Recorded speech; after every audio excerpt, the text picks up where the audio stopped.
بسم اللہ الرحمن الرحیم۔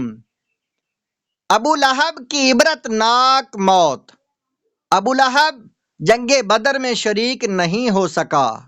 جب کفار قریش شکست کھا کر مکہ واپس آئے تو لوگوں کی زبانی جنگ بدر کے حالات سن کر ابو لہب کو انتہائی رنج و ملال ہوا۔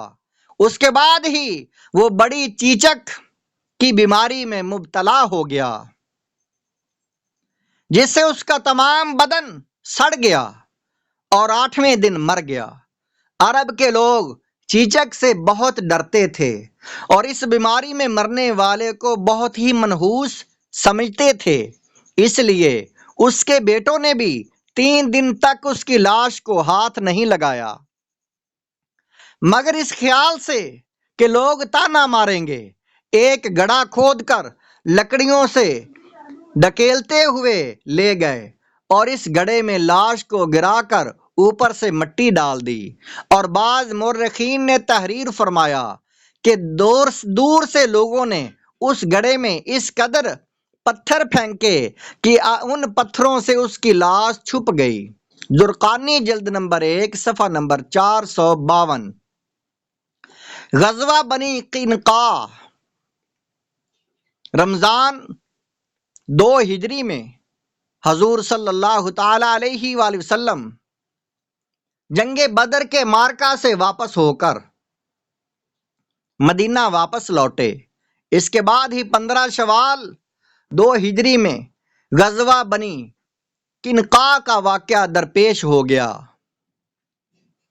ہم پہلے لکھ چکے ہیں کہ مدینہ کے اطراف میں یہودیوں کے 3 بڑے بڑے قبائل آباد تھے، بنو قینقاع، بنو نذیر اور بنو قریظہ۔ ان تینوں سے مسلمانوں کا معاہدہ تھا، مگر جنگ بدر کے بعد جس قبیلہ نے سب سے پہلے معاہدہ توڑا وہ قبیلہ بنو قینقاع کے یہودی تھے، جو سب سے زیادہ بہادر اور دولت مند تھے۔ واقعہ یہ ہوا کہ ایک برقع پوش عرب عورت یہودیوں کے بازار میں آئی۔ دکانداروں نے شرارت کی اور اس عورت کو ننگا کر دیا۔ اس پر تمام یہودی کہکا لگا کر ہنسنے لگے۔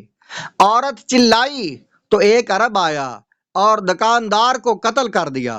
اس پر یہودیوں اور عربوں میں لڑائی شروع ہو گئی۔ حضور صلی اللہ تعالی علیہ وآلہ وسلم کو خبر ہوئی تو تشریف لائے اور یہودیوں کی اس غیر شریفانہ حرکت پر ملامت فرمانے لگے۔ اس پر بنو قینقاع کے خبیث یہودی بگڑ گئے اور بولے کہ جنگ بدر کی فتح سے آپ مغرور نہ ہو جائیں۔ مکہ والے جنگ کے معاملہ میں بے ڈنگے تھے، اس لیے آپ نے ان کو مار لیا۔ اگر ہم سے آپ کا سابقہ پڑا تو آپ کو معلوم ہو جائے گا کہ جنگ کس چیز کا نام ہے اور لڑنے والے کیسے ہوتے ہیں۔ جب یہودیوں نے معاہدہ توڑ دیا تو حضور صلی اللہ تعالی علیہ وآلہ وسلم نے نصف شوال 2 ہجری سنچر کے دن ان یہودیوں پر حملہ کر دیا۔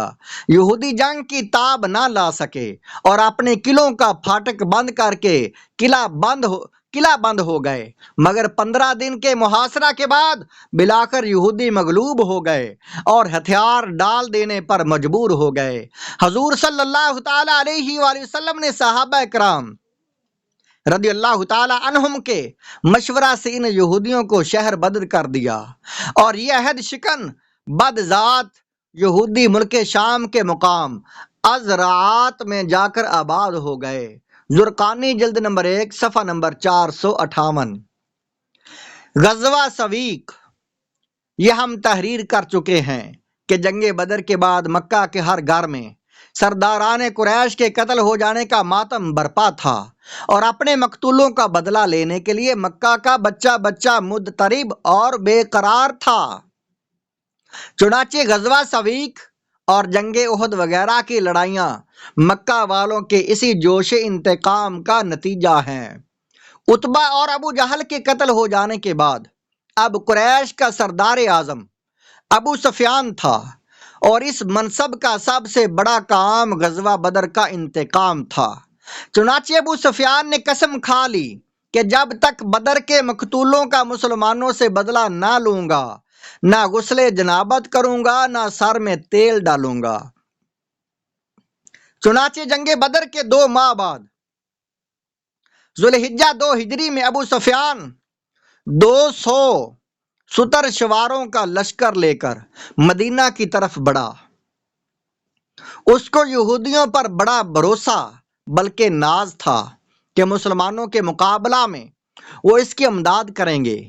اسی امید پر ابو سفیان پہلے حی بن اخطب یہودی کے پاس گیا، مگر اس نے دروازہ بھی نہیں کھولا۔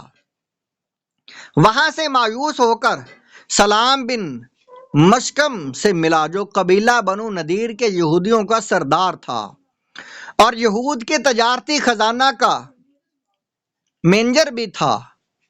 اس نے ابو سفیان کا پرجوش استقبال کیا اور حضور صلی اللہ تعالی علیہ وآلہ وسلم کے تمام جنگی رازوں سے ابو سفیان کو آگاہ کر دیا۔ صبح کو ابو سفیان نے مقام عرید پر حملہ کیا۔ یہ بستی مدینہ سے 3 میل کی دوری پر تھی۔ اس حملہ میں ابو سفیان نے ایک انصاری صحابی کو، جن کا نام سعد بن عمرو رضی اللہ تعالی عنہ تھا، شہید کر دیا اور کچھ درختوں کو کاٹ ڈالا اور مسلمانوں کے چند گھروں اور باغات کو آگ لگا کر پھونک دیا۔ ان حرکتوں سے اس کے گمان میں اس کی قسم پوری ہو گئی۔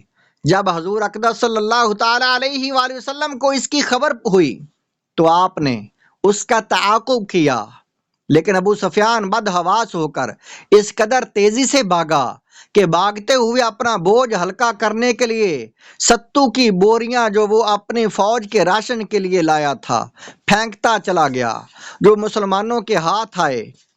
عربی زبان میں ستو کو سویق کہتے ہیں، اسی لیے اس غزوہ کا نام غزوہ سویق پڑ گیا۔ مدارج جلد نمبر 2 صفحہ نمبر 104۔ حضرت فاطمہ رضی اللہ تعالی عنہ کی شادی، یہ بیان اگلی ویڈیو میں ہم کریں گے۔